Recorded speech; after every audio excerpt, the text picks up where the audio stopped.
pushteti konsumon, pushteti e bjerë bazën e mbështetjes, për një arsye të thjeshtë, Klodi, sepse politika elektorale bën që partitë të garë me njëra tjetrën të shtojnë ritmin e premtimeve.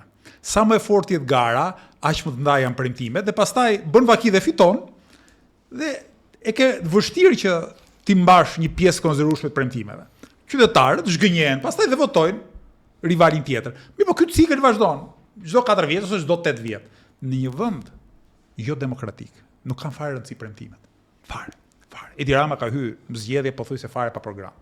Javë e fundit unë, me që tjerët pas kanë program, po bëj dhe unë ja 30 faqe, po i hedh aty me shkrim kështu të madh për të bërë sikur unë kam program.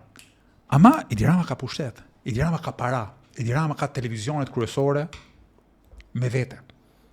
Dhe kësaj e riprodhon pushtetin e vet dhe bën që qytetarët ta votojnë pa e dashur. Ky është problemi i madh i këtij sistemi që kemi ne në Shqipëri. Qytetarët nuk votojnë atë që duan dhe votojnë atë që s'duan.